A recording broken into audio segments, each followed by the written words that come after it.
Please, John. Thank you so much. Yeah, I'll take as little of this time, precious time as possible. So we have in this city twin problems. We're impoverishing already struggling communities. Oh, why not? Just put it right in the back. Right there? That's still not working. It is. It's just not. Can you hear me? I need to shout. Can you hear me? Yeah. Okay, I'm going to hold it up even though it's not working. So on the money bail side, what we're doing is extracting money from people who least can afford to pay, the people who get arrested in this town, and combine that with the conviction fines and fees that are imposed as a condition of a criminal conviction. And you're looking at taking about $9 million out of pockets of struggling families every year. Now, that's just the people who can pay. Those who can't pay money bail, as everybody knows, and Pastor Manning can speak to personal experience, they stay in jail. What we're doing here is we have a jail that's oversized because it's filled with people, not because they are dangerous, not because they can't be trusted in their communities, but simply solely because they're poor. All of this is so that we can stop yelling and fund. This is so that we can fund our criminal legal system, right? The courts depend on the revenue from the people who come before them.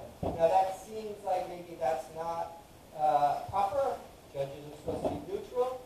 And in fact, in two cases that came before the federal courts last year, the federal court said, no, that violates everyone's due process rights. You can't have a judge who is setting your bail who's dependent on the money that they extract from you when you have money bail imposed as a condition of your freedom and are able to pay it. And on the conviction fee side, very much the same thing. They can't be determining whether fine or fee is appropriate when they have skin in the game. We've got these two federal court rulings, and we've been working with a number of community organizations for a very long time to solve this problem, to end money injustice, as we call it. And we have an opportunity coming up in the next 10 days or so in which we can do that through a unique mechanism. The city can't legislate what the state court does, but they can control the court's budget.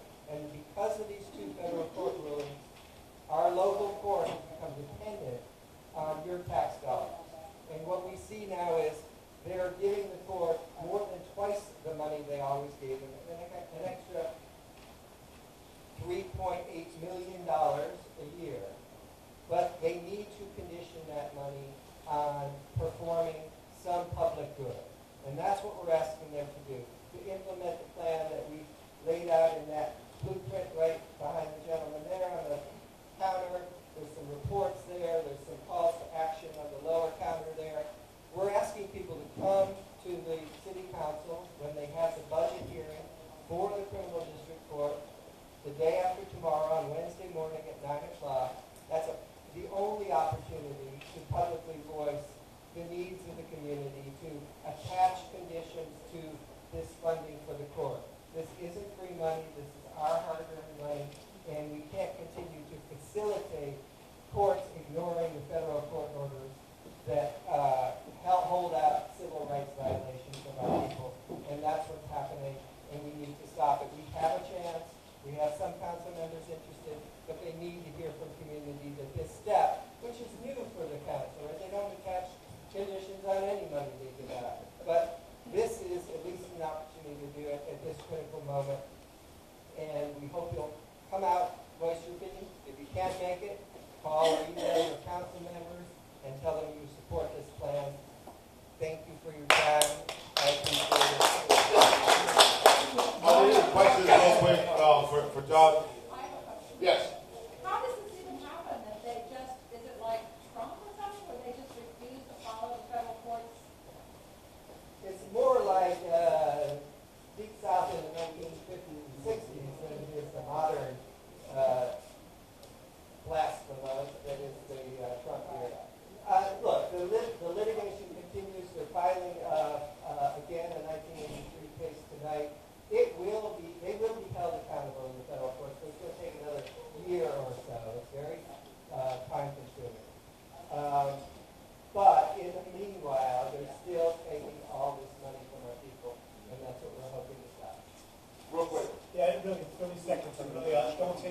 personally, but I kind of am a little ticked off at the bail bondsmen who actually are freedom fighters that get people out of jail, and the target and they're the bad guys. They would propose any kind of legislation next year that if the bondsmen had discretion, they would let anybody out for misdemeanors, anybody out for marijuana, and those are the kind of things that we want you to know that some of them are actually on our side. Yeah, and I appreciate that, and not to be disagreeable, but thank you for that diverging opinion, because I think the bail bondsmen indeed would do those things, but there's so many people who are arrested for other offenses who do not pose a threat, who can be with their families, who do not need to give up their money to public and bail bondsmen that really should not be at their liberty condition, financial condition. It simply impoverishes those who least can afford it. One other question, just one more. On this action thing for the council, it says at the bottom of the second page, see sample script below, but there's no script. Is there another place where that's available? Why don't we, if somebody gives us an email, we can find, that's probably from the Workforce Center, we can find the original and get it to somebody to disseminate to all of you. Is that what? Okay. Oh, maybe it's just my comment. Reverend Marlowe, you can talk with me another time. All right. Thank you, John, for that. Listen, please show some love for John Wool and the work that they're doing. As stated, this is our moment for you to use your voice. I wasn't in jail but for about 11 hours, but God opened my eyes to see right before me the injustice that's taking place with young black men who are locked up, who are not able to be contributors to their society because they do not have the bail to get out, and the system is profiting off of this. And so this is your moment to show up, to speak out, and to speak on the injustice that is taking place. So if you make plans on Wednesday to be down at City Hall, no matter what, in order to speak on this issue. This is your moment in time, our moment in time, to make a difference. Before we begin, one last thing. Grandma and the baby. If you do not know about our movement that is called Coalition Against Death Alley, to stop the tremendous amount of toxins that are gassing people along the river, and in the river parishes of St. John, St. James, and even in Orleans Parish. Know about it. Grandma and the baby is that picture that we continue to hold before us, that grandma and the baby are dying due to greed and apathy, and people who would rather sacrifice life than allow people to have clean water, clean soil, and clean air. Look at that picture. Take a picture of it. Oh, and we have posters available. We're selling posters tonight. $20. You want two? Yeah. You want two of them? Two. Okay, we'll get two for you. They're $20. This is our fundraiser. We need you to buy one, then buy another one to give to somebody else. All right? Very good. All right, let's go ahead and get started with our program. Panelists, if you would take a moment, starting directly to my left, tell us who you are, and just by introducing yourself, and tell us just maybe 2 minutes about the work that you do, and then we'll continue in a moment after that. So right into my left, sir. Hello, my name is Louisiana. Pause for a minute, please. Can y'all hear all right? No. Chuck, are you still in the house? Chuck? All right, can you turn up the microphones, all of them for me, please? Is he here? Can you hear me? Testing, 1, 2. Testing? Did he get turned up? Are you up there? Oh. It's okay. So the sound is coming, it's on the way, so it's going to get better. Yeah, go ahead, talk loud, but the sound is coming, all right? My name is Louisiana. I own a company called Morph the Bus, Louisiana Addiction Treatment Center on 280 Broad, County in the Trenches. First, before I get started, I'd like to say one thing. Oh, my condolences to you. 20 years is a long time to have that. Me personally, in my lifetime, I know what it's all about. Just remember, death on a level is only going to give you yourself allowed to be, but life's a wonderful thing. Keep on living and keep on doing what you're doing. Thank you for even being here tonight. Secondly, I'd like to say that to the union people, I've seen there a couple of union people that said things about union. We just got approved through the union agency to be able to use our device on union workers and everything else, on the UAW and everything else. So be informed, take a look, and get to see what we do. We have a device that detoxes people without no pain, without being sick, without going through all the major withdrawals. And so it's a phenomenal device. And we're just getting started. We just got our FDA clearance. So we're on the move, and we're the only one around that's doing it. So, can you say all that? Whatever you all the questions, let me just pass it over to him.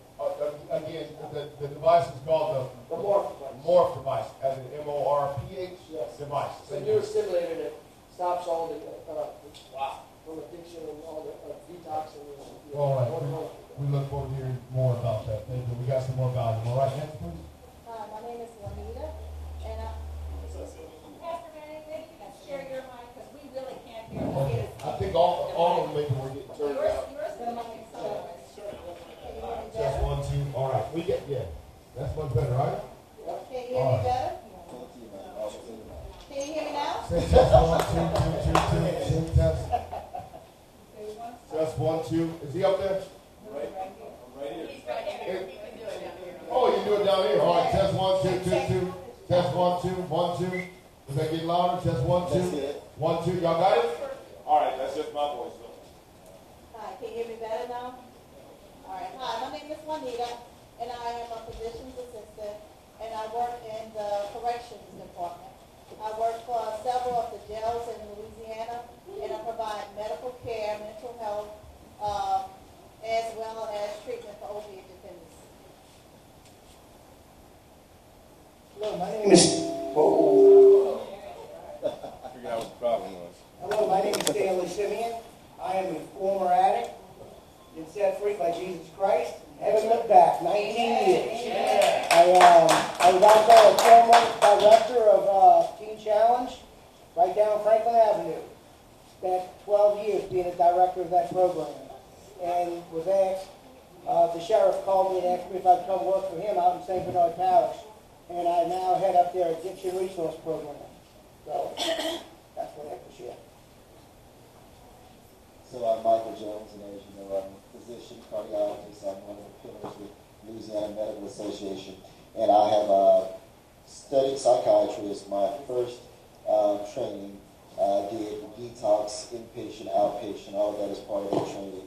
Then went into internal medicine. In the past 3 years or so, I got trained and certified to do Suboxone detox. Some of you may have heard of Suboxone, which is also called buprenorphine. So I actually practice opiate detox in my active practice now, which is how I met Mr. Simeon. I've known, not to get to set it up forever, and Louisiana I met at a breakfast spot. And his device that he told me about, I said I absolutely got to get Arnold to come up and discuss this device. So that's that. All right. Thank you, each of you, for being here. We greatly appreciate your experience, your expertise, and your personal testimony. I think it's important, just like Reverend Barnwell shared his personal experience from the opioid epidemic, and I'm sure there are others who have also had personal experience in this room. Just by a show of hands, is there anybody else in the room that whose families or yourselves have been personally impacted by the opioid crisis? Can you just raise your hand? Family member, friend, yourself that has been impacted in some way by this crisis. Thank you for sharing this by a show of your hands. It's very important to know personal experience. So, Mr. Stanley, would you just share a little more about your story and how you were personally affected? Sure. Peace and peace. I started fooling around with drugs. Probably about 16 was the first time I tried cocaine. Fell in love with it. Did a little drinking, did a little bit of everything, but cocaine was the thing that I fell in love with. And I did that for, probably 12 to 14 years. No one knew that that's what I was doing. One thing about an addict, they are a chameleon. They are the best of the best. Manipulators, whatever you want to call them, they're the best. I know because I was one. Okay, and I use that to help with other families that are in need. But I got addicted to crack cocaine because my nose started bleeding when I was snorting coke. So I had a great idea, well, let me try smoking it. Boy, it was probably the stupidest decision I ever made in my life, but there again, it was one of the best decisions that I ever made for my eternity. And I would have never got to know Jesus Christ if it were not for me doing that and going straight down to the bottom. One thing about addiction, but I'm getting chills just talking about it. One thing about it is, I want to tell everybody this, and the police, I would say, Bernard, I believe the police all over, they don't have that understanding of what addiction is. They see the consequences in the hard-headedness of addiction. But you have to understand, addiction is something that, guess what? If I take your hand and slam it in my corridor, and slam it and break your hand, and we pull it out, and you go, oh my God, you broke my hand. Hey, well, let's do that again. And you do it 100 more times. That's addiction. You in yourself don't have the strength to fight it. Believe me. I know. And most people will suffer from this addiction. I believe it was Arnold that might have told me this. Anywhere from 10 to 14 years before they really get free. And guess what, brother? I was right there. So, I just want to tell you something. Your loved ones out there that you may know, or if you have a family member out there, which I love to go out and speak with families, that's what the sheriff's department has hired me to go out and do. That is there's no one doing that. I get every overdose call in Chalmette. And I go either on the scene, or, of course, when they make it. And sometimes when they don't. And I'll pray with the families and do whatever I can to lift them up and give them hope. Okay? But also, sometimes I'll wait 1 or 2 days when I know that they made it, and I'll go knock on their door and surprise them and ask them if they want help. The majority of the times, they don't want help. But guess what? Neither did I. And I weighed 120 pounds. I'm 230, so imagine that. Okay? And guess what? My hair looked the same, wasn't a hair out of place. I had a Kool-Aid smile, and I didn't think I had that big of a problem. That's addiction. And if you haven't lived it, and I'm not knocking any doctors or anything that went to school to study. I'm not doing that, but I'm just saying, to walk it and to survive it and to walk it out without going back, it's not my credit, it's his credit. Okay, but I just want to tell you that's what I do. For the sheriff's department, he hired me to do it. He asked me to help him. And let me tell you something, I'm with him 2.5 years right now, and we're up to almost 550, 600 phone calls I get in a year. That's not including the calls that, some of the texts I get in the middle of the night. So let me tell you something. To go out and knock on someone's door and tell them that we're here to help. I'm not here to arrest you. I don't care if you got dope. I don't care. This is part of the sheriff's department that we want to help you and your family. And I've been very blessed to have that opportunity. Wow. Thank you. Thank you, Mr. Stanley, for your work and what you're doing. Thank you, Pastor Man. Yeah, give him a round of applause, y'all. Thank you. Thank you so much. Tremendous. And praise God for your testimony and where God has brought you from. Can we just talk about, so that people really clearly understand, and any one of you can answer this just so we can get technical and people can understand what exactly is an opioid? What are we talking about there?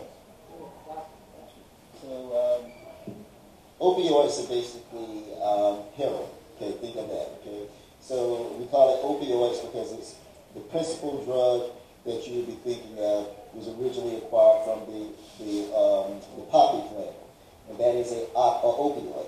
So, Lortab, Percocet, Demerol, Darvocet, Ultram, all of those are opioids, but all of those things have a different degree to which they either A, bind and cause a high, or bind and relieve pain, or bind and stop them from breathing. So if you all remember, most of your people who overdose, they're going to die from stop breathing, right? They stop breathing, then they seize, right? So those are what opioids are. We're used to most often thinking about people shooting up heroin, Well, that's not what's happening now, right? The heroin epidemic where people were shooting up and all of that, that was really what, like a 70s deal, right? Then we had the crack rage, which obviously was handled very much differently from what we're calling the opioid epidemic. When it was certain communities using crack, it was build more jails, put more people in prisons, 3 strikes and you're out, and we don't care, okay? Now that this is the opioid epidemic, and it's the right thing to do now, understand, it's the right thing to call this an opioid epidemic. It's just that we as human beings must understand the delineations and why this is called an epidemic that we must help, and why that was an epidemic which we must incarcerate people for, the war on drugs, okay? So the heroin epidemic or use in the 70s has been completely changed over now. What people are taking now are Percocet, Lortab. Where are they getting them from? They're getting them from their doctors, their providers, or they're getting them from their nana's closet, okay? Or they're getting them from some street provider. They said that, they claimed that enough fentanyl was brought into the United States about 2 months ago, was it? That it could have got the whole of New Orleans, it could have killed the whole of New Orleans. And these drugs are potent, they're long-lasting, they drive people to want and to crave, and people will be taking these kind of pills forever. So that's what opioids are. Hey, go ahead. Somebody else want to chime in there? So let me say one thing. The experience of an opioid addict, and I'm sure some of you people have from your family or your friends, that a lot of the people we see, they don't want to do it. They don't want to shoot heroin. They're doing it because it gets them sick. Without it, you can't even survive. It's like they're going through, they go crazy, they have to have it, and without it, they go into withdrawals. And that's one of the things we started to see that's really happening. But I want to share, since we're in the floor, I want to share statistics with one guy, Stanley, because I work very closely with St. Bernard Parish and Stanley. So I want to share statistics on a weekend. So on a Friday at 2 o'clock, Stanley and I were sitting there talking. By the time, from 2 o'clock, and then on Monday morning, we got back together. So here's a true statistic. By the time the weekend was over with, we had 11 overdoses. We had 4 deaths, and one that was equated to probably a death by overdose, and was equated to suicide. That is reality on any given weekend. Now, this is St. Bernard Parish, a small parish. You can about imagine what it is in Orleans Parish. We just don't hear it. One of the times I came here, the porter was here, and we were discussing about what it was all about now.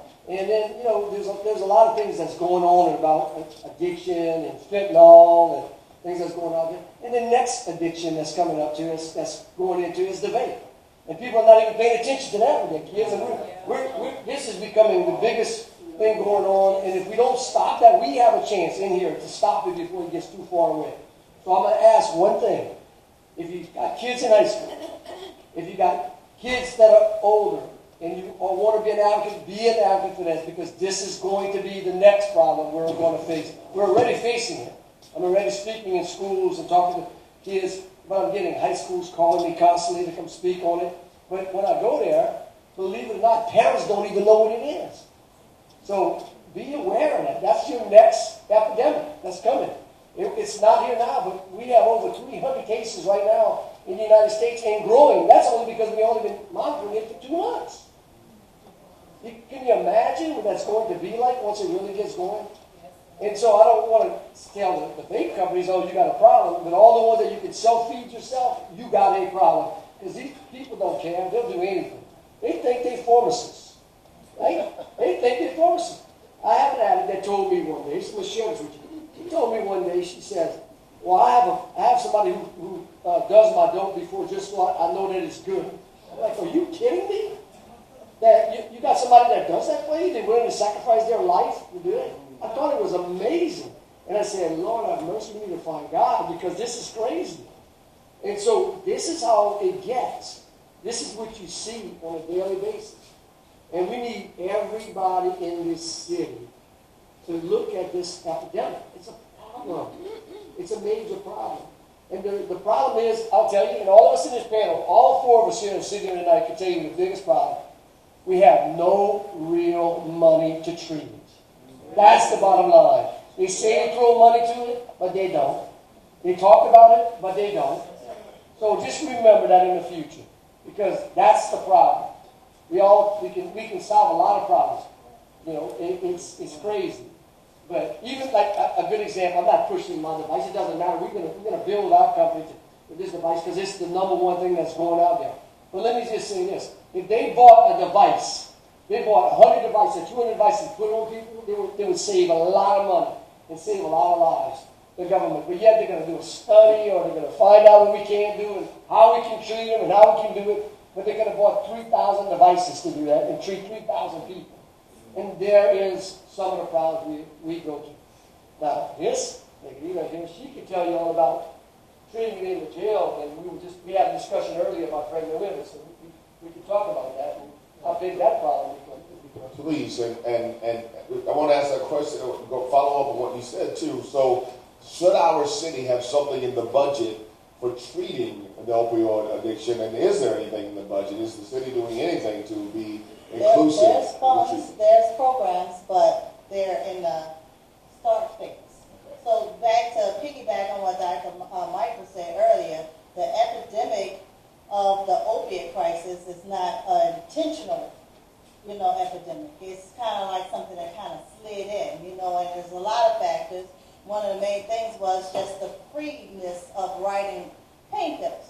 So when you're dealing with pain, that's something that's so subjective. So if you go to a doctor and you have pain, then of course you will get a prescription, with lots of refills. Because who am I to say you're not in pain? Who am I to say you don't have a bad back? Who am I to say that this back, even though I see it, is not bothering you and causing you pain? So since pain is so subjective and you come to us to fix it, we as the medical profession would write lots and lots of opiates, because let's face it, on the other side of practicing medicine is the business. You want your patients happy, you want them to come back to you, or if not, they'll find somewhere else to go. So that's one of the main factors that started the resurgence of heroin, because when they would write the Lortab, the Percocet, the Vicodins, and all these type of medicines, and then legislation came where they can't write it anymore, or we have to have these pain clinics that were shut down, then these people who were dependent on these pain pills turned to what? Heroin. So where it went away in the 60s and 70s, took over by crack and cocaine, it came back because of the new laws and regulations that you can't get refills. We have to counsel you. We have to make sure that we don't turn you into addicts, which is fine and dandy, but what happened to all these people that are already addicts? So now we're catching up, and now we're realizing that we need to treat these people because it is an addiction. So back to what he said earlier, people know that their lives are in the gutter. They know that they're at rock bottom. We have people that come into jail that I know on first name basis. I'm like, oh, you back? Wasn't you just here last week? And they say, yeah, let me tell you what happened. And you would think that coming to jail would be a deterrent, but it's not. You think losing your family would be a deterrent, it's not. You think, facing years behind bars would be a deterrent, it's not. It's an addiction. And I think that we have to change the approach in which we deal with an addiction. I mean, it's something as important as treating as high blood pressure and cardiac disease. It's not that simple to say, won't you stop? It's not that simple. Won't you just stop taking this medicine? Won't you stop shooting up? Even with the face of getting diseases, they still do it. And they know. I treat them for all of the diseases that they are exposed to because of IV drug use. And you think that would be a deterrent. It's not. Thinking logically and realistically is not something an addict does. It's not. Because love, like he said, is their drug of choice. And that's what they're using to drive their decisions. No matter how irrational or unsafe it is, that's their driving force, not logic. You could tell them and they would agree that they know, and that's still not going to deter the action until they get to the point where they decide, let me try, let me try, So now what we try to do on our end is kind of direct them, to treatment resources, medication, a lot of addiction has underlying mental health problems, so we try to fix the mental health. Try to encourage them to take mental health medicines, so that they can think logically and feel better. Because a lot of times drugs mask the voices, it masks the other issues that they may be coping or dealing with mental health issues. Ms. Juanita, can you, I think Dr. Michael mentioned this to me the other day, but the implementation of the subjective system where you rate your pain when you go to the doctor, and I'm sure many of you have encountered that when you go to the doctor and they say, what's your pain level at between 1 and 10? That worked as a catalyst to make this epidemic even worse. Is that correct? Correct. Studies show now that certain people have genetic markers to be more predisposed to addiction. So if you run a genetic screen, we could find the addiction gene, and we could kind of say, look, Billy, if I give you this Lortab, you're going to become addicted to it, But who wants to do a genetic test on everybody before you prescribe something, especially if they just broke a leg or something? You're going to prescribe the pain medicine because they have a need. I've read a study recently that shows that you can become addicted to opiate in as quick as 72 hours. So if we're using it for acute pain, you have to weigh the risk versus the benefit, because within 72 hours you can, especially if you have this gene to be predisposed for addiction, to become addicted to this pain medicine and like the way it makes you feel. Just that euphoric feeling is nothing that, I can't describe. I never was high before, but talking to addicts, and I told someone like, well, why? He says, it's a feeling I can't describe. It's a feeling that I like. I like it. And I've had conversations with addicts. I'm like, why are you taking all these Percocets? That'll make you pass away? Oh no, I take Percocets.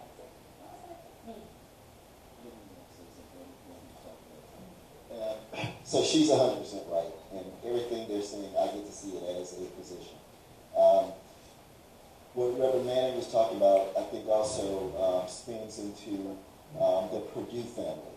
If you guys are aware, the Purdue family is the family that owns multi-billion-dollar pharmaceutical company that was the creator of OxyContin. And what they did basically was they said, like any good company focused strictly on their bottom line, they said, we have this drug. How do we create the best possible market for this drug to thrive? And what they did was they played doctors. They brought the doctors, they sent reps out to all the doctors, and the reps spewed out constantly this misinformation to the doctors that was supported by data. Because for any data that I want to put forward, for any statistics I want to put forward, I can come up with a research design to meet that. Okay? So they got these people to do these studies, and then they sent their marketers out to the doctors to inform the doctors that this drug, OxyContin, is not addictive. This drug, OxyContin, now you guys can read up this. Remember everything I tell you, I always tell you, look it up, Google it, yada, yada, yada, okay? The Purdue family has already agreed that they did this, okay?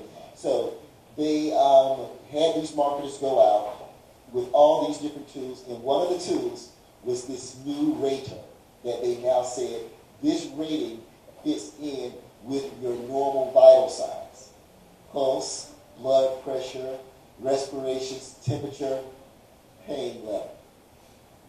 Honestly, this was put into our books, correct, Juanita?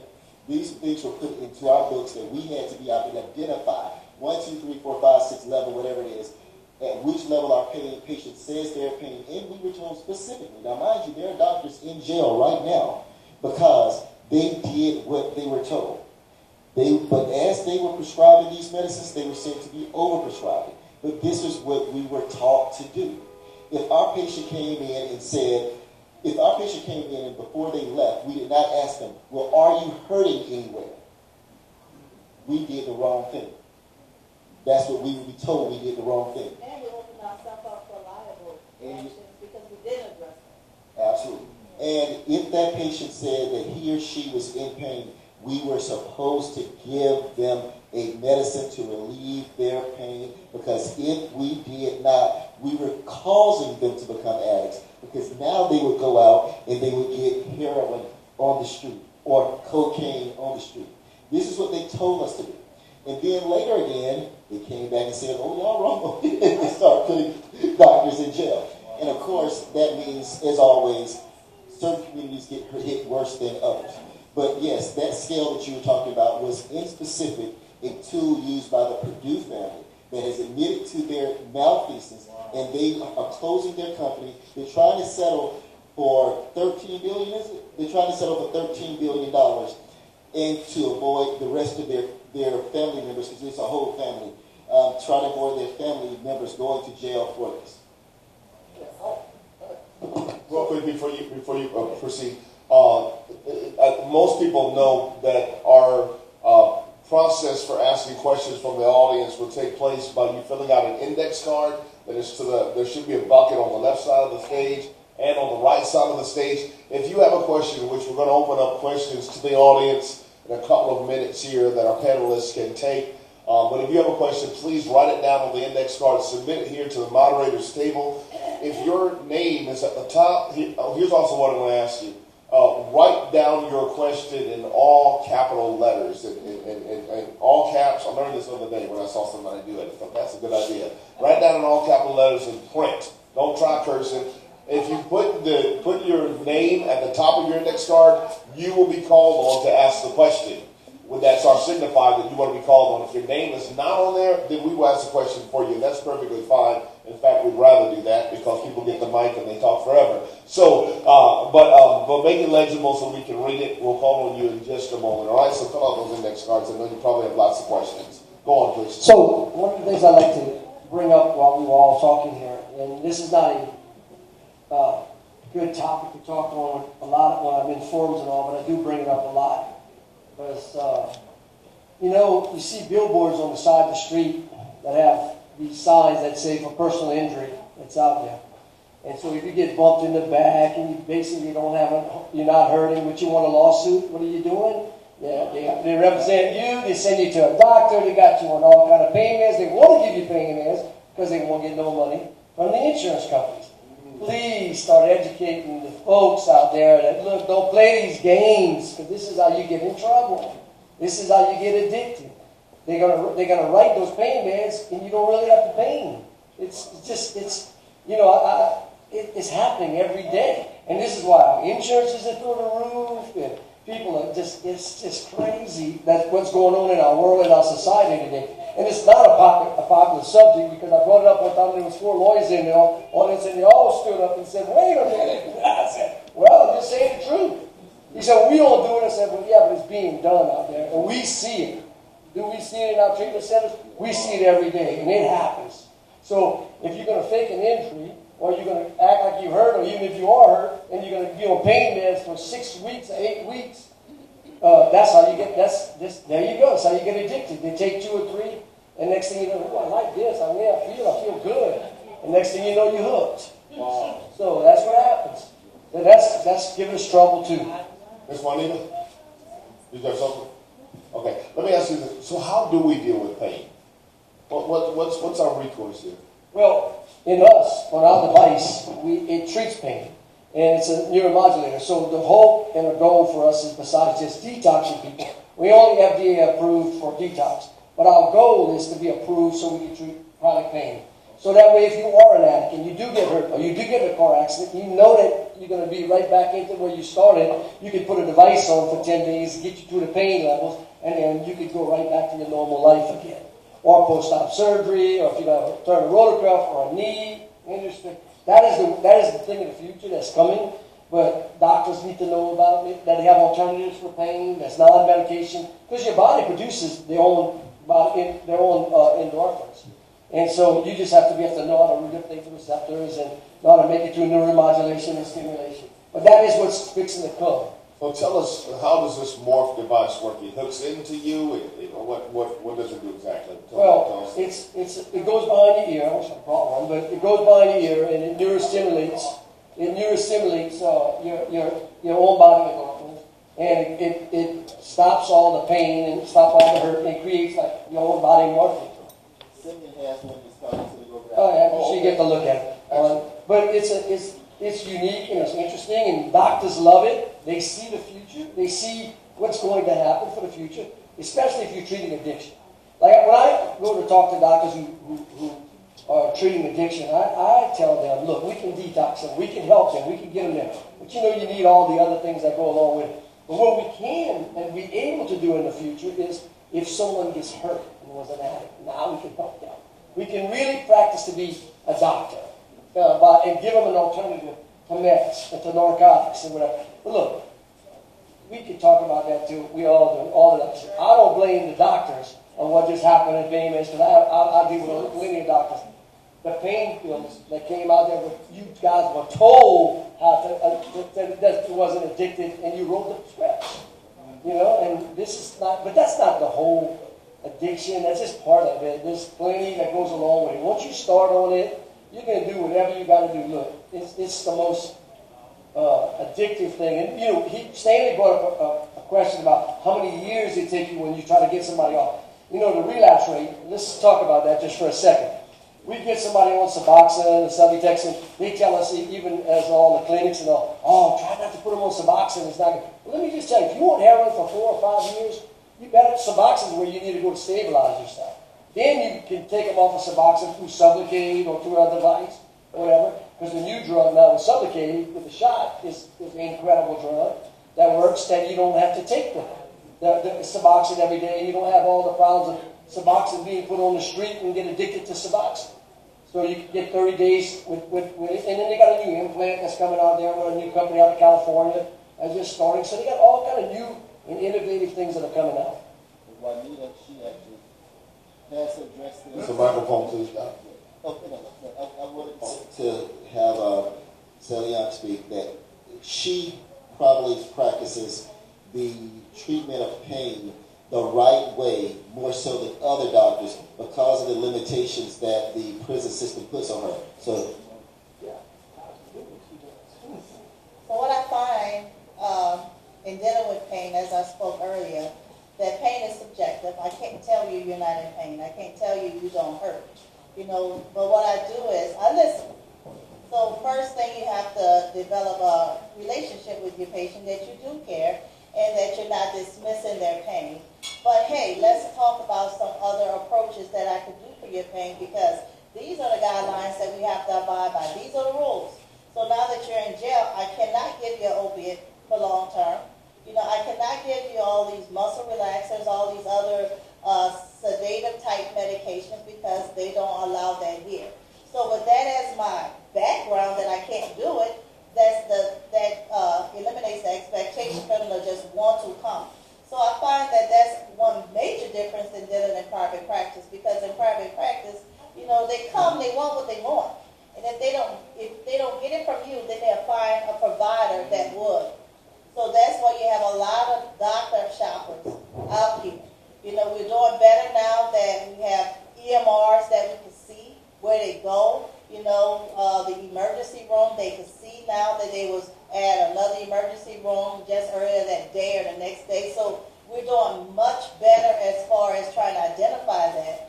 But back to within the jail system, you know, within the rules, we have people that have major surgeries, gunshot wounds, trauma victims, and that we manage them, and I think we manage them effectively without using opiates. You know, we don't. And when I go and I talk to them, how's your pain? You know, they say it's better, it just doesn't last longer, or this, and we can titrate there, but with the expectation gone that, look, you're not going to get this, so now we can see, you know, what's true pain versus what's the expectation of a pain. So we address it better, and we use NSAIDs, we use other things, we use cognitive therapy, because pain is something subjective. Oh, I'm sorry. Over-the-counter medicines, ibuprofen, Aleve, Tylenol. And I promise you it's managed effectively. When I come and I talk to them, we round on them every day. How's your pain? Oh, it's better, but I just find that where you told me every 6 hours, it's starting to wear off in 4. But it helps. You know, so the expectation of the opiate is gone. That's not even an option. So then we talk about how can we titrate this to help you feel better, because I do want you to feel better. I don't want you to be in pain.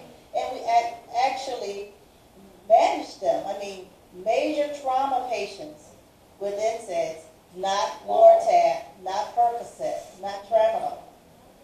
And it is effective. That is, thank you for sharing that. That's mind blowing. Mr. Arnold, would you tell us about the Morph device of that? So here's what it looks, I don't know if you can see it. So here's what it looks like. It's a little generator with 3 batteries that goes on. So it goes behind your ear, has 3 leads on the ground, and what it does is it stimulates, and it's a neuromodulator, percutaneous neuromodulator. It took us a little while to get this approved through the FDA. We finally got it approved. They only approved it for addiction right now. I wish it would go more, but it's a lot of work.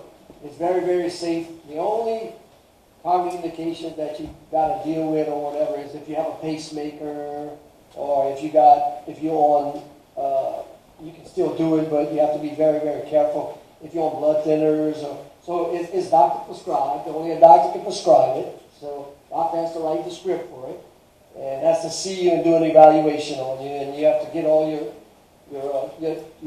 blood pressure and all the things that go along with it, and then monitor it. But let me just tell you how effective it is. If somebody's going into full-blown withdrawals, I don't know if you know what that really is. Let me tell you. I was just going to That's say a good. that. All right, so what we find when you are detoxing or withdrawing from opiates, that's the main thing. They say, I don't want to get sick. I don't want to get sick. So they go and continue to do the drugs because they don't want to feel sick. So one of the major things that you go through when you're withdrawing from an opiate is you feel like you're coming down with the flu times 10. So you have body aches, joint pain, you're coughing, you're sneezing, your nose running, you have GI upset, you have diarrhea. Some people can't stop throwing up. I mean, they get sick times 10. And they don't want to feel that. So they'd rather continue to do the drug. In their mind, the rationale of the addict is, I just won't do as much. You know, I'm not doing 3 grams, I'm just doing 1, but you're still shooting up, you know. I just don't want to feel sick, you know. And when we get them in jail, they are sick, you know, and they are non-compliant. So as he spoke, they have high blood pressure, they have heart conditions, they have that. So we have to manage all of their medical problems on top of them getting sick. Right. So a lot of times we have to try to differentiate what's true withdrawal versus a heart attack. You know, because you can have a heart attack with the stress of acute withdrawals. So that's why when I see them, we try to go and see them within 24 hours of their arrest. We try to start them on medicines to cover their GI problems, to help with the body aches, chills, fever, like you're coming down with the flu. We try to get them as soon as we can so that they don't feel what they are fearing that they're going to feel. So with the neurostimulator, that's going to prevent a lot of the physical manifestations of withdrawal. You know, it's going to prevent the nausea, vomiting, the tremors, the joint pain, the GI upset. It's going to calm the neuropathic pathways that are actually saying, hey, where's my fix for today? You know, it's like your body is looking for it. You can't get it because you're in jail. So what's the next thing? We have to treat the symptoms. We don't take it away. We treat the symptoms of it. So depending on the severity, we treat the symptoms. You know, I was speaking earlier saying that we need to start trying to cure it. But right now, on my end, what we do is treat the symptoms. And while I have a captive audience, try to say, hey, you want to change your life? You know, let them work with the social workers. Let them work with mental health. Let them try to get on their medicines while we have them lucid and clear. You know, we have some people that we have years maybe, and they're clear, and I want to just assure them and say, what plans are you going to make? What are you going to do so you don't have to go through this? Remember how sick you was? Now that you're clean, what are we going to do to keep you clean when you get out? So we try to steer them in the direction of resources that will prevent them from going back down there. And I keep saying, remember how sick you was? You don't want to go through this. So I detoxed you. So you don't have to worry about that fear of getting sick. You did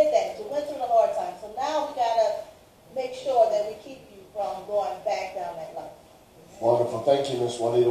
We got some questions from the audience now. So one thing I was gonna share. So when you put this device on a person we call auto that's coming in, that's going through withdrawals and all, in 10 minutes, it all goes to stop. Tell them how much it costs. 10 minutes. So this device in the treatment in the Fragment Source, well, we have an our clinic. So to detox somebody for a 5-day program is anywhere from $800 to $1,500. If the insurance starts to pay it, which is what the goal is, or they have space, do it. We are looking at somewhere in the neighborhood of a patient we're not paying anything. I mean, that's the goal. But what's important there is your family members don't have to fear that they cannot come off drugs. You guys know how much money you have to get together for that knucklehead brother of yours, okay, to get him out of prison or to bail him out every couple of months. An attorney too, yeah. Okay, to bail him out of prison every couple of months. You know how many things he done stole from your house.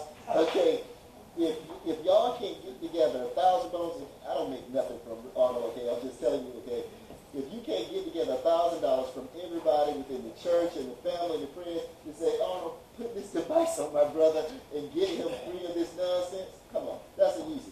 It's not the money.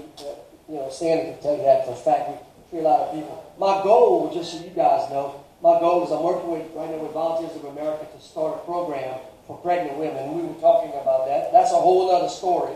But I really got sponsors for that. I really got Medicare, Medicaid. I have Blue Cross Blue Shield, United Healthcare. Aetna, they all want to pay for it. Only because now we can save 2 lives instead of just one. So it's a big thing. And believe me, you have no idea how much pregnant women they have that are addicted. The problem we have is until we change our laws in Louisiana to protect a doctor for treating a woman that's pregnant, that they're not going to sue us if the baby dies, but they're going to, that's the biggest problem we have right now. Thank you. All right, we got to get to these questions. Is it Capasso? Thank you so much, and I'm going to keep it brief, but I wanted to say I can't believe that I'm angry at the opioid companies that have been paying for that thing. I mean, that is just shameful. Number 2 is that this day started for me at 4:30 a.m. talking to sanitation workers, and I picked up 2 men who were addicted. They wanted to ride to the Odyssey Deep Rehab. And my sister Rose was right there. She thought maybe they were a little funny, maybe they were trying to jump me, but I actually thought they were pretty cool, and she protected me, and we got it, and they're there. They were there at 6:15 a.m. at this place on Jeff Davis and Washington. I couldn't believe it, that things are happening. So I want you to comment about that. Number 2, I lost another client, my 5th client in the last 2 years. Lost him 2 days ago. And why am I losing these clients? Because they get off the drugs, and then they're clean, and then they have the relapse, and then they overdose. And it's shocking that the people that stay on drugs all the time, they pretty much are safe, that they're not. Can you comment on that? And what can I say to people that have been clean for 6 months? And I kind of forget about them, but that's where the danger is. So what do you say about that? When they have been using for very long periods of time, they build up a tolerance. When you've been using day in and day out, you build up a tolerance. The receptors, the new receptors that are getting hit, they kind of know where they need to be. Okay? They kind of know where they need to be, and they can tolerate more stuff. Here's a for instance to that degree. If I get a patient in who is an addict on my cath table, whereas I would give 50 milligrams of this thing, and I won't worry about the names of it, okay? I'm just going to tell you the number. 50 milligrams of this thing and 2 milligrams of this thing, and the average patient, me and you, would not remember anything that happened 5 minutes after I gave you that shot, and you would be so incapacitated that you would not feel me sticking a needle in your groin, and you would go home 4 hours later, and your family would have to tell you about what happened between that time, okay? A drug addict will need 4 to 5 times that amount of medication before you even see them start closing their eyes. So your guys who have been off, they made themselves naive again. But now they're sitting with their friends who are still using, and he's hitting whatever it is, and you say, okay, I'll hit the same amount. No, that same amount will kill you. Well, I got laced with fentanyl. Was wasted fentanyl. Oh, and there was also something that said 6 months. You know, it's clean for 6 months. And then long-term treatment is the answer. Listen, I meet with families all the time, and I know you have people that have been doing drugs for 10 years, 5 years. Guess what they want to do? They want to do a 30-day program. They want to, on the extreme, do maybe a 90-day program. I'm sorry. That doesn't, let me hit you with a machete right across your belly and give you a Band-Aid. Okay? That's what that equals up to. They have to stay in treatment. Okay? They get that false sense of security. It's like people that are in the jail. Guess what? I can't tell you how many people in the jail after, because I go into the jail all the time. I speak with them. I don't want to do drugs. I said, neither did I. But the minute I got $5 in my pocket, I was off to the races. Oh, no, I'm not going to do that. I said, I'm telling you, please, because the minute you step out and you smell that air out here that's different from the one that's in jail, you're going to hear them voices come to you. And I said, you're going to go straight back. Guess what? I've had a couple of them tell me, man, you told me those voices. And guess what? That's exactly what happened.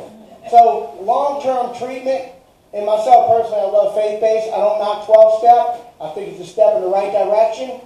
I don't like someone saying I'm an addict for the rest of my life. I can't. But that's me. Thank you, Mr. Sam. I got a bunch of questions here, so we're going to try to honor all. Okay. Ms. Butler?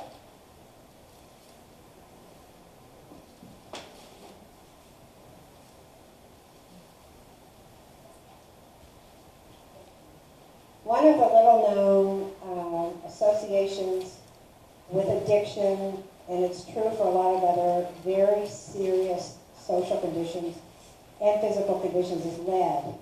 Lead poisoning causes addiction. And I'd really like to, sort of throw in here that our country has been at war in a number of wars. We're a military state. The police use guns. Guns have bullets. The bullets are lead. They're in firing ranges. You just cannot get over how ubiquitous lead is, including in our water, which Sewer and Water Board still lies about. So I wanted to really bring that up because we have to deal with the issue of lead and addiction too. Lead in the South has its own sort of pernicious history because in World War II, they decided to put all the Southern men into the infantry. They all got shot up with lead. They came home with lead in their bodies. They shot lead guns. You wonder where these old, angry white men came from. I mean, I'm serious. It's like this is, how it affects the body and the brain is a very serious thing with lead. And, it bleeds into toxic masculinity, racism, and white supremacy. What I think I'm really interested in is the inverse social reaction where white people are not arrested for drugs, and yet it is so much deeper in white culture, and I could give you a million examples. I'd like to understand better morphine because they give it to children for sickle cell, and I don't understand if the children become addicted, and the use of kratom. And is kratom competitive to morph machines? Thank you. There's a lot in that question. Try to answer it in 2 minutes, please. The first thing is sickle cell, the disease, is a chronic pain disease. So that's something as well that happens a lot of black people smoking crack, using crack. But with this opiate epidemic, especially the way it just eased upon us, who didn't have pain? I mean, every gender, every race dealt with pain. And a lot of people started their addiction with pain medicine because of a broken bone, accident, anything like that. So I've seen, everybody, men, women, young people, old people, people in their 70s dealing with addiction. It's not discriminating on anything. I think that, and that'll be a different discussion for later as far as synthesis, who get punished more severely. That's different, and that's not what we're talking about now. But what I see is everybody. It's affecting everybody. It's affecting kids. We have addicts as young as 12. So I think that this is wider than just any particular race or any particular ethnic background. Thank you, Ms. Juanita. Just to note, we have 7 questions, and we're going to try to get all of them. If you have a question, please, when you stand up here, ask it in about 30 seconds, all right? That helps us out a lot. Secondly, we're going to do this church style. There's over 20 people here. Our collection for the food tonight was about $52. I just gave about 5 more, but I didn't eat. That's what we need to do. That if you can contribute a little bit more, we try to get like at least $100 so that we can have another meal next week. So that's going to come around again, put some change that folds in that basket, and bless us tonight so we can have another meal next week. Thank you, Pastor. Thank you, everyone. The next question asks, how does medical marijuana fit into this conversation? I think medical marijuana is useful. I think that that's been a drug that's been around that everybody uses, that people have been arrested for, but it has medical success in treating certain diseases, and I think that it should be used. I think that it should not be illegal, and I think that's it. I think we all agree on that. So not quite. I think that there are good causes to use marijuana. We've used marijuana in medical practice for the last 30 years. There's a drug called Marinol. Okay, we use this for patients who are severely emaciated from AIDS and from cancer. Okay, and it works wonderfully. And guess what? Yeah, they get a little high from it. So be it. You get a little high, you eat, you're not vomiting. We're happy with that. But this notion of medical marijuana that we're experiencing now, for the most part, it's mirrors.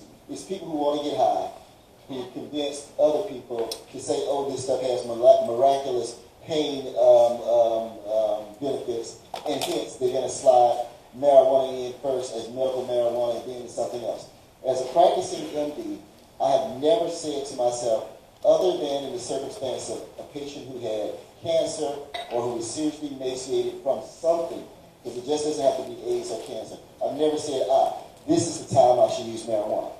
Now, with that said, the two components that you hear about primarily are THC, that's what gets you high, right? And then there's CBD. CBD has pain benefits, absolutely. It also has anti-nausea benefits, absolutely. But you already got CBD, don't you? You can get CBD pretty much anywhere. It's totally legal. Too expensive. No, not really. Okay, but so that's my thing, that there is really, in my view, clinically, not a great reason for medical marijuana, but CBD certainly. Okay. Thank you, Dr. Jones. Mr. Bryant? What happens when people are unhappy with their lives? What happens if you have expectations that your neighbors have, and they may be more affluent or they may be white? What happens to you? You get high. What happens to the happiness that you seek? Do I put this thing, contraption, behind my ear, and it makes me happy? No, it doesn't make me happy.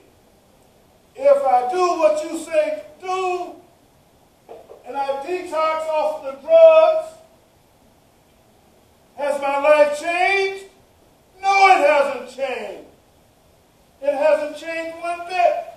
We have to change the environment, our society, which is driving people to drugs. That's real treatment. Thank you, Mr. Bryant. Ms. Ava? Never mind. Okay. The next one is a two-part question. What is your procedure for pregnant addicts pre and current incarceration? And the second part is, what is the treatment plan for the babies born?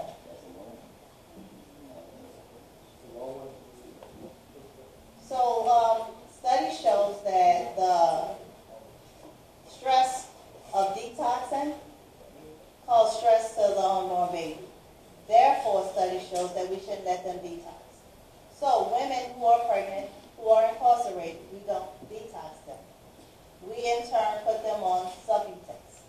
Subutex is a medication that would halt the withdrawal symptoms, but they don't feel high. They don't get sick. You know, and we have that as an option, but we only give it to pregnant females.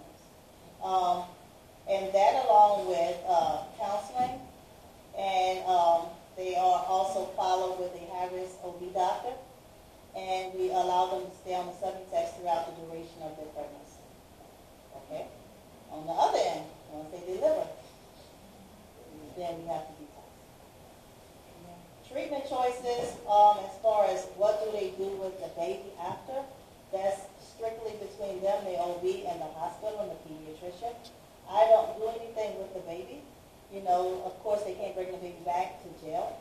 So they either have a family member come, or they could choose to place the baby up for adoption. But that's totally their choice. I don't do too much with that. That's more on the counseling side, the hospital social worker side, not too much of what I do. What I've seen healthy babies, you know, and of course they have to be observed for signs of withdrawal and any kind of detox, but that's done on the hospital side, not what I particularly do within the court. Thank you. The next one is 2 questions. Is how can you help someone that don't think they have that problem? You can. Okay, thank you for that one. The next question. When on pain medicine, what dosage makes you an addict? So there's no dosage that's going to make that you can say, oh, he's an addict. So understand, the human biology is complicated. You have a concept called penetrance, okay? That penetrance exists in all realms of things, i.e., I've personally taken Lortab and I forget the other thing together, and all I got was sleepy. I did not get high. It was not something I thought I would ever want to take again, okay? All it did was make me goofy and sleepy. Other people, however, the same amount of medicine, they are happy and giggly, and they can't wait till, as soon as it starts to fade off, they want to know, can you give them another? Okay? So this all depends on your genetics. It all depends on your psychological construct, because some people are more psychologically prone to be addicted. But here's what I would say. If anyone that you know, including yourself, has used a narcotic for longer than 14 days, you're probably addicted. Okay? I would also tell you that if you take more than 2 tablets of any narcotic each day, other than when you acutely had a broken bone, active cancer, or something of that nature, you're probably addicted.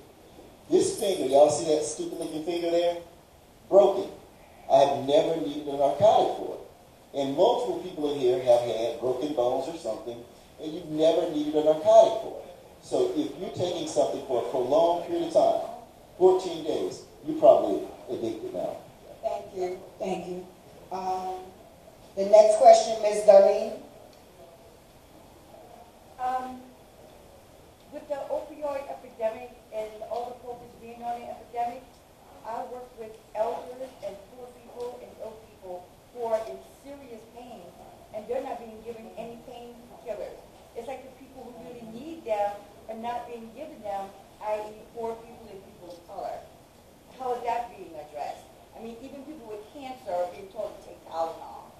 One of the medicines that were actually marketed at the elderly, tramadol, it was supposed to be a step in between ibuprofen and a narcotic. So they marketed this medicine as perfect for an elderly person. It wasn't going to cause any side effects, wasn't going to cause any addiction, but studies show after it's been out on the market now that it is addictive and it is opiate. But when it first came out, it was marketed towards elderly people. So, you know, I feel that back to what I said earlier with pain being subjective, and then especially when you deal with the elderly, you have to be careful with giving them anything that mind altering, because you increase your chances of them falling, you increase chances of having constipation and other issues. Pain can be addressed, and they have other different modalities that we can use to address pain, but opiates and pain medicine are that you got to be careful with using that in elderly people. Thank you. The last question. Can the Morph treatment be used for alcohol addiction? It can, but at this point right now, we're not going that route because most alcohol and alcohol addiction, part of it is a really serious withdrawal process, and it's mostly hospitalization. So we don't really do it. But it would work, yes, but we don't take our chances on that because there's so many problems you can have when you're detoxing off alcohol, and people that are serious. And one of the things he said earlier, when we were talking about how one drug works, and alcoholism is a very big problem in our state, huge problem in our state. And basically it's kind of getting taken away a little bit because of all our addiction problems. But we see that in a lot of families and a lot of stuff that goes on with alcoholism. But you guys know, he made a comment a while ago that he took one drug and made him feel this way. Well, alcohol is the same way. The guy or girl who drinks alcohol to a certain level, he could either be happy, or he could be sad, or he could be violent. And that's a major issue and a major problem. And people see it every day. And you know lots of alcoholics out there. And so it's all the same. It's an addiction. It's all the same thing. And one thing I'm going to say before we go is addiction is a real disease. And what I find when you talk to families or you talk to family members, like I tried to explain to family members that have kids that are 20 years old, don't know how to deal with their kid, or they have a problem, and I always say to them, well, it was interesting how when they were born, and they were in your arm, they brought him and put him in your arm, how you loved him, he was so beautiful, and everything was great. And now he's 20 years old, he's doing drugs, and you don't have nothing to do with him. I beg people, please don't give up on your kids and your family. They are your kids, they are your family. Don't give up on them, but you got to know how to treat and how to working with them. But don't give up on them, because every addict out there needs help. And it really do. And a friend might help them, but very seldom. But a parent will help them. So please, I'm begging, don't give up on them. But monitor what you do with them and what you help them out with. And talk to counselors yourself. There's Al-Anon meetings and stuff like that. But it's important. Thank you so much. Listen, before we close, before we give our final applause, please, starting with you, Miss Juanita, would you take 60 seconds to tell us what you want to leave us with in conclusion to this discussion? I want to thank you for allowing me to come here and spend this evening with you guys. I also want to introduce my daughter, Ava. Thank her for coming with me. She's our future, and I wanted her to just come and be a part of this roundtable discussion. And you have anything you want to say? I also want to acknowledge my co-worker and friend, Ms. Deanna Quinn Stevenson. She's a nurse practitioner who also works with me in the jail. And I'd like to thank her for coming, along with her mom. Thank you so much for supporting me this evening. And Ava, I echo that from your mother. You are our future, and we thank you. You are a fighter. You are a freedom fighter, and we just want you to keep on making good grades and being a strong role model and fighting for people who need you to fight for them. All right? Thank you for being here.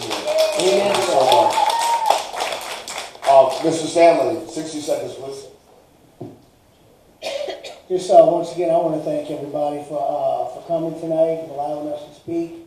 I want to address what I said. I didn't say enough. You can't help somebody that doesn't want to be helped. Let me tell you something. It doesn't mean that you have to turn your back and not love them. But you need to be very smart in what you do. He's 20 or 30 years old, still living at home or laying on your couch sleeping on a regular basis.